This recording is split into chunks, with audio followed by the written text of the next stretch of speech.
Hi, morning again.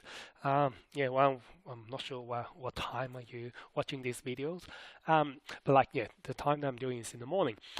Then, I'd like to move on into the next topic of the linear equation, which is inequality.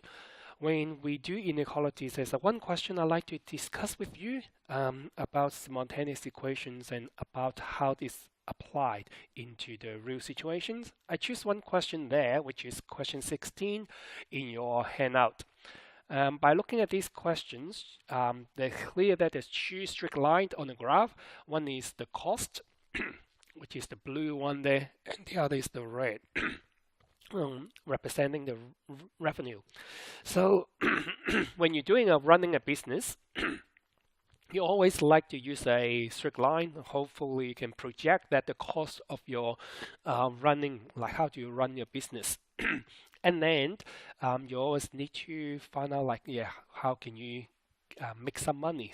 So when you look at the graph, you can tell wherever the cost is above the revenue, you're in red. Wherever the revenue is above the cost, you're basically gaining your money.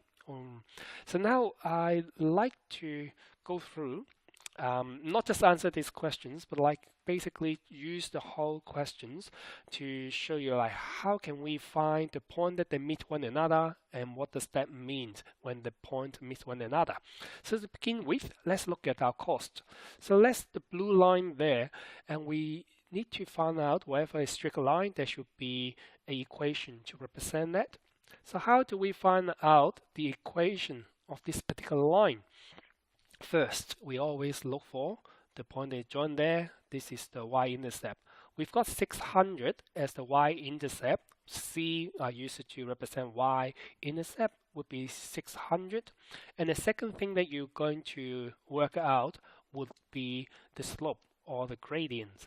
When you look at the gradients, I find this point there looks perfect, hiding, and then I find the other point. So do you point have a look at one another? You go across 1, 2, 3, 4, 5 steps. Don't jump into conclusions saying this is a 3/5 because the scales are different from each other. When you say 5 across here, it means that 5, 10, 15, 20, 25. So that one there is our 25. And when we go up by 3, it's not actually 3 because every single box there is 150. 150, 300, and 450. So 450 there is your rise. When we have 450 over 25, we've got about 4 in 100. 400 would be 16, 16, 17, 18. So that would be 18 as the slope that we've got in the cost. Combining those information together, y would be equals to 18x plus 600. So I won't need to explain too much about like how this come from, but this is the equation represent the cost. Then once we develop the cost equations, then we would be able to develop the other one, which is the red one, the revenue. When you look at the revenues, to begin with, we start at 0. That means C would equals to the 0. And then you can see a very perfect scales there is basically wherever you do one step, you do one step. So I choose 2 step here, 2 and 2. When you cross 5 and 10, that's 10. And every single box is 150, so that one would be 300. My slope there would be 300 over 10, which is 30x. Right? Does it clear? So hopefully you'll find that the equation is equals to 30x. The revenue is every single 10 unit you're going to sell, then you will be able to sell every 10 you can get $300. So every 5 is 150. So now when we look at those two equations, what will we do is to solve it. When we solve it, we know that it's the point that they meet one another, which is right there. And what does that mean? In this particular point means that you're not gaining, you're not losing, you're breaking even. So why do we need to know this point? It's very obvious. When you break even, that means this is the target you want to do. You don't want to lose money at any time that you can't reach that point. That means you're in red, so you're in trouble. You do everything that you reach that point and beyond. And how can we find those two? We rely on the spontaneous equations, as we do have both of the slope and intercept form. Then we can see one thing we do is to do the subtraction method. Subtraction method seems like using the second one, take away the first one is easier. So just move this across. Again, y equals 30 and y is equals 18x plus 600. Then if we try to do this, the left-hand side, take away the left-hand side equals 0. 30 take away 18 is 12. And 0 take away 600 is negative 600. So as I mentioned it before, every single time, the hardest part is the sign. 0 minus 600 is negative 600 there. So that's one thing that we need to pay attention to every single time. Now, if we've got that, to rearrange it, a number times up by 12 minus 600 equals 0. So that means a number times up by 12 would equals to 600, which is a positive number. And every x is equal to 600 divided by 12. Let's say it's 50. So when x equals to 50,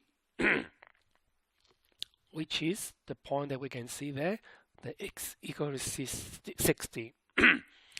And your y would base on y is equals to 30 times 50, which is 1,500. So when at that point, when you're selling 50 units and you have 1,500 as your revenue and 1,500 as the cost, then you break even. So now the statement, the best match the graph is A, B, C, D, E. Revenue exceeds cost when more than things are sold. So where am I? Yep, that one there should be good. Revenue exceeds the cost when less than. So can't be. Revenue exceeds the cost when more than 1,500 units. That's too much.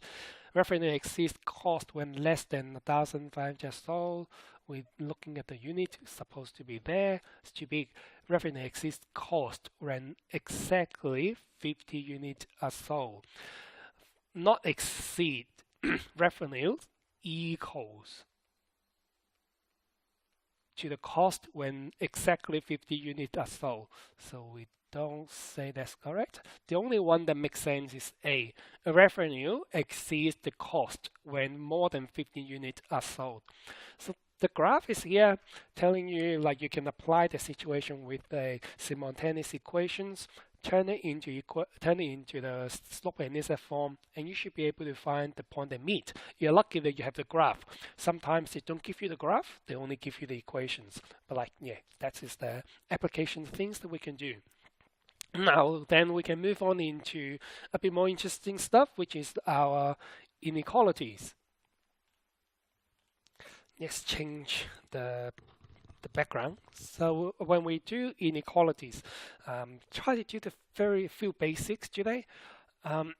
First, let's plot the graph.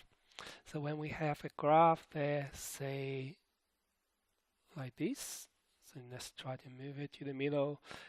And first of all, we want to look at when y equals to 1. So what does that mean? And what does when x equals to 2 or 3? Try 2 to 3 is maybe easier. Y equals to 1 or y equals to 2 means that every value for y is 2. So when y is 2 there, so every single value for y is 2. And you can see that would be a horizontal line. horizontal line there, join them together with a straight line, then that makes a line represent y equals to 2. When x equals to 2, that means every single point that we have there is 2.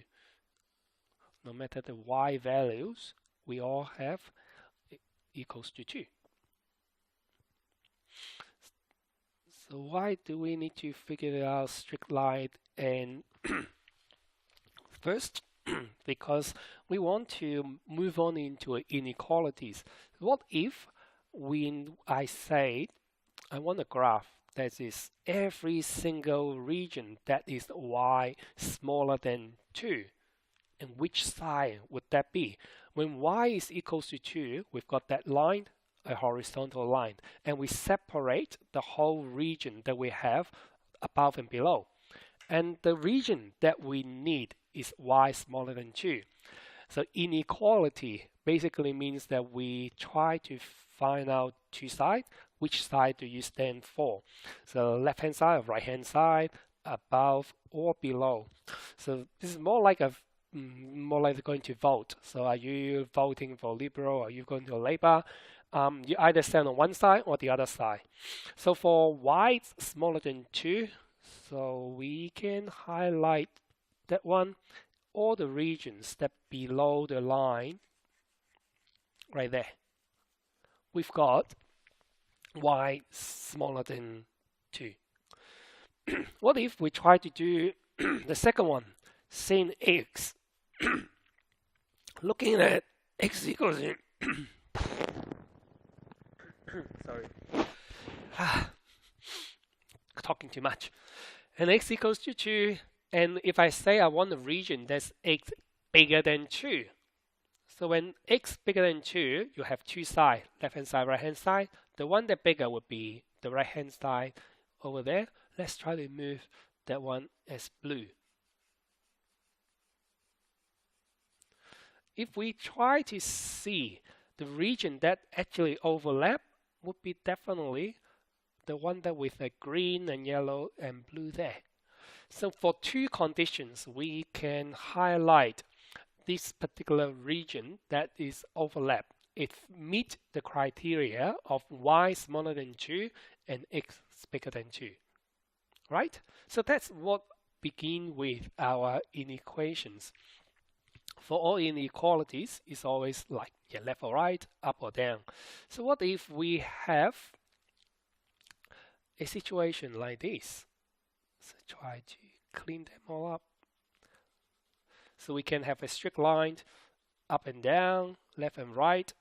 And what if we have a situation which is just a curve, not curve, sorry, a line, a straight line that with angle. Let's get this one done. A straight line.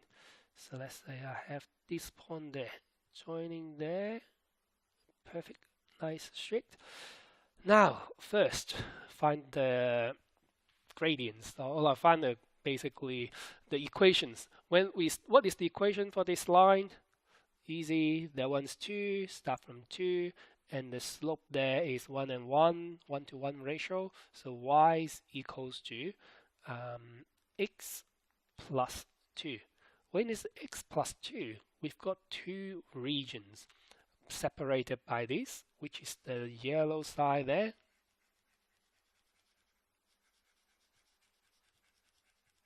This region on this side. And the green regions on the other side.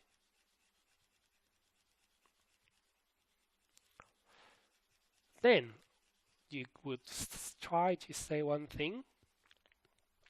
What happens if I want to have a straight line? Which side would that be when I say y is bigger than x plus 2? Or the other one, y is smaller than x plus 2. So again, we want to develop, try to identify which region would that be. When you say which region would that be, we're going to try to look at this with substitutions. There's a substitution method that normally that will work most of the time. substitution. Yep. When you have a substitution method, we tend to use the point 0, 0 straight away, which is because the way is the easiest. So try to try to compare these options when y is bigger than x plus 2. Put the 0 in there. Is 0, like y equals 0, bigger than 0 plus 2? Is this one satisfied? Is the equation satisfied with the point 0 and 0? Definitely 0 cannot be bigger than 2. For this one, you can say this is not a good option. So I'll say just a big cross there, wrong. The other one, what happens if I try to say x is smaller than x plus 2? Put a 0 there. 0 is smaller than 0 plus 2. 2 is bigger than 0. So for these situations, it's way better. So let's try to highlight this one in different form. Because guys, you say that the 0, 0 is basically satisfied the 0, 0 conditions. That means the 0, 0 point should be included in this region. So as this region is blue, I highlight as is blue. And because the 0, 0 is not satisfied with with the other regions, y bigger than x plus 2. So that has to be the other side. And 0, 0 substitution method helps you to identify which region can you do. Very quickly, just do that. Right? Hopefully it makes sense to you at this point of time. And we tried one more example today, and I'll go through a bit more complicated example in the next videos. Right? Try to clean this up first, so you can skip. Well, when you're doing your video, you can skip all this when I'm trying to wrapping this off. Now let's do downhill. So where is the straight line? So let's do the downhill with a bit more gradients. Still not good.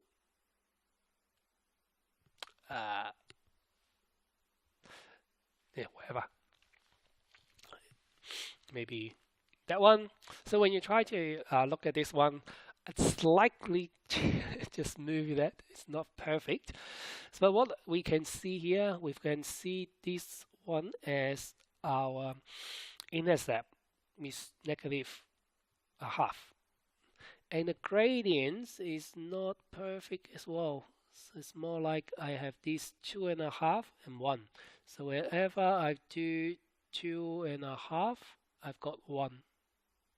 So from this point onward, all the way to there, I've got 1, 2, 2.5 across 1. So we've got the gradients equals to rise over run, which is 2.5 over 1, which is 2.5. Because it's going downhill, negative, and the gradient is, and the intercept is negative half. So now we've got these equations, which is y is equals to negative 2.5 x minus half. We've got two sides, left hand side and right hand side. We got two sides. The one that highlighted on this one would be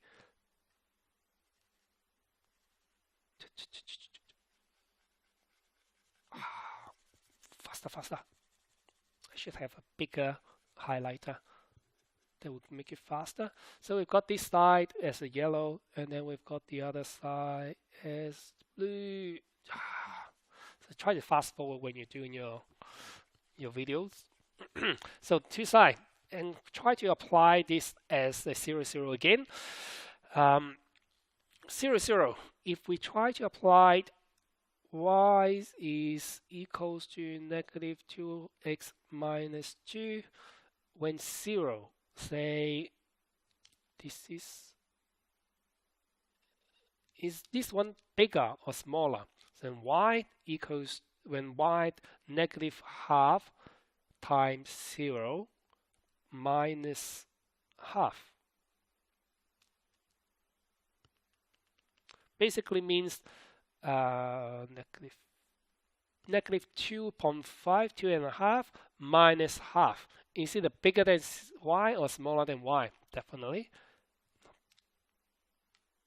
Y needs to be 0, and 0 is bigger than a negative number. So if that one, 0, is bigger than negative number, that means the one that with 0, 0 would be bigger.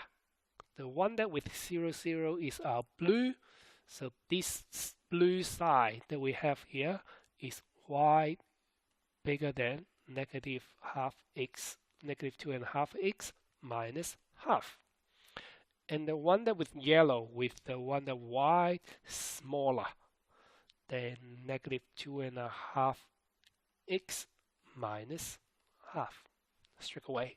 So like, yeah, that is the way, there's something that we can do in terms of highlighting the regions. So you can quickly imagine next time when I try to say that is you have two linear equations and you highlight those equations and which one's getting overlapped. So try to do that would be the kind of, yeah, the goals for the inequalities, and we try to apply this situation in real life, like the one that we've done in the beginning, like the revenues and the cost. So instead of like a particular point, and we find the region inequalities. Okay, yeah, that's long enough. Okay, I'll see you later.